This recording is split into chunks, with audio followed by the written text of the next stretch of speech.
कृषी प्रधान देशाला आधुनिक शेतीची जोड देण्यासाठी सरकार विविध योजना राबवतं, मात्र शेतकरी आजही मूलभूत सुविधांपासून वंचित आहेत। शेतीच्या मशागतीचा खर्च परवडेना म्हणून लातूरमधल्या एका वृद्ध शेतकऱ्यानं स्वतःलाच अवताला झुंपून घेतलं आणि मशागत केली आणि त्यामुळे एकमेकांचे बाप काढणारे नेते या बळीराजाचा बाप कोण हे सांगणार का हा प्रश्न उपस्थित होतोय।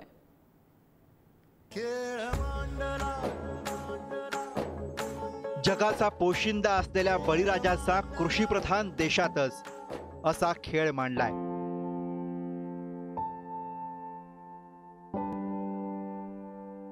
पैसे नसल्यानं 73 वर्षांच्या वृद्ध शेतकऱ्यानं बगलाच्या ठिकाणी स्वतःलाच अवताला झुंपून घेतलं आणि पत्नीच्या मदतीनं कपाशीची कोळपणी केली।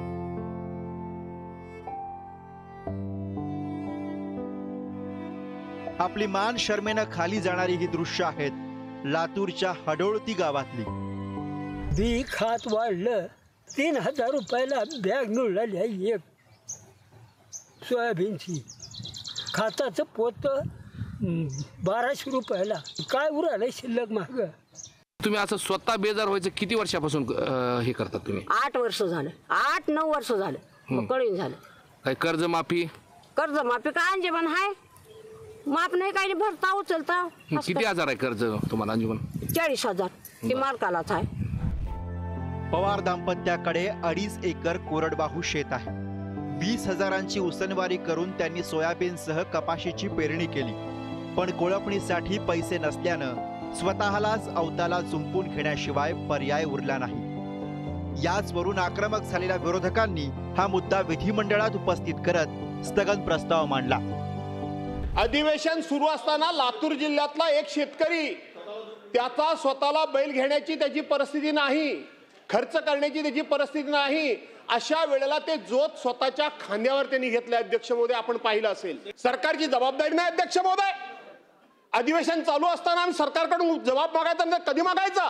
जाणीवपूर्वक सरकार शेतकऱ्यांच्या बाजूचे निर्णय घेत आहे, शेतकऱ्यांना मदत करत आहे, अडीअडचणी येत आहे त्याच्यातनं मार्ग काढत आहे। शेतकऱ्यांचा नाव घेऊन ह्या राजकारण करण्याचा दुर्दैवी प्रयत्न करतात। आम्ही देखील शेतकरी आहे, आम्हालाही शेतकऱ्यांच्या प्रश्नाची कणव आहे, जाणीव आहे।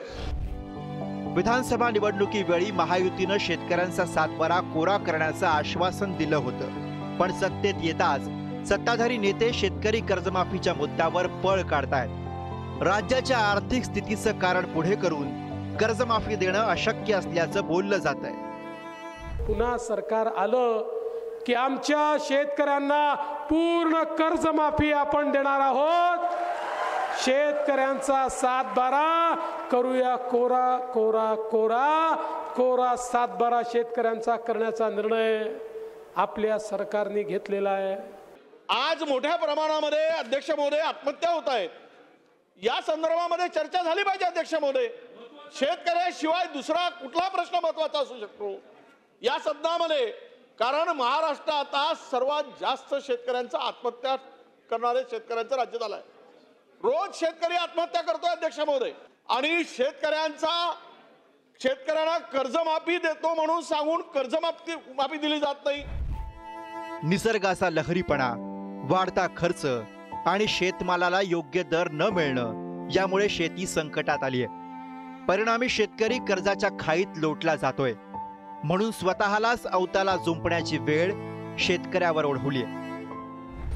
शिवाजी महाराजांच्या विचाराच्या महाराष्ट्रामध्ये समजा 70 वर्षाचे आमचे शेतकरी बैल नाही त्याच्याजवळ शेती करायची आहे, शेतीचा हंगाम सुरू झालेला आहे, आणि आमची माय माऊली आपल्याच नवऱ्याला त्या ठिकाणी नांगराला जोतून शेती करत असेल तर हे कशाची शेतकऱ्यांची सरकार आहे? पुढे तो व्हिडिओ व्हायरल केलेला आहे, पण त्या संदर्भामध्ये त्या शेतकऱ्याला मदत करण्याची शासनाची भूमिका आहे।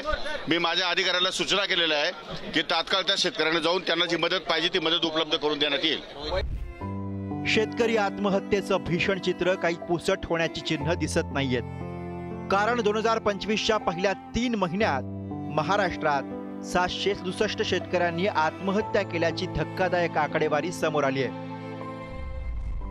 जानेवारीत 88 शेतकऱ्यांनी आत्महत्या केल्या, फेब्रुवारी महिन्यात 75, मार्च महिन्यात 110 शेतकऱ्यांनी जीवन संपवलं, एप्रिल महिन्यात 89, मे महिन्यात 76 शेतकऱ्यांनी आत्महत्या केली, तर जून महिन्यात 63 शेतकऱ्यांनी जीवन संपवलं. शेतकऱ्यांच्या बाबतीत बोलायचं झालं तर गेल्या 2 महिन्यात 750 पेक्षा जास्त आत्महत्या शेतकऱ्यांच्या झाल्या. दिवसाला 7 ते 8 आत्महत्या. दुर्दैव असं की शेतकरी त्या ठिकाणी करत आहे.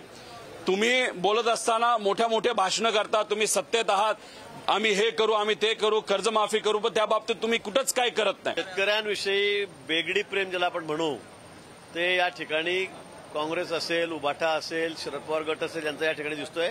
आपणही बघितलं असेल अनेक वेळेला.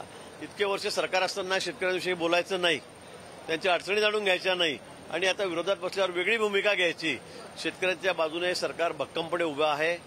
अगदी जे शेतकऱ्यांसाठी करता येण्यासारखं ते आम्ही सगळ्या ठिकाणी करतोय. आपल्या देशात राजकारणी स्वतःच्या फायद्यासाठी शेतकऱ्यांसाठी गळे काढतात, पण त्यांच्या शेतमालाला योग्य दर आणि कष्टाला किंमत कशी मिळेल यावर कोणतीही उपाययोजना केली जात नाही. बरं, कर्जमाफी करा अशी मागणी घेऊन शेतकरी कधी सरकारच्या दारातही येत नाही. त्यामुळे बळीराजाला तुमच्या कर्जमाफीची भीक नकोय, त्याऐवजी त्याच्या शेतमालाला योग्य दर द्यावा हीच अपेक्षा आहे. ब्युरो रिपोर्ट, पुढारी न्यूज.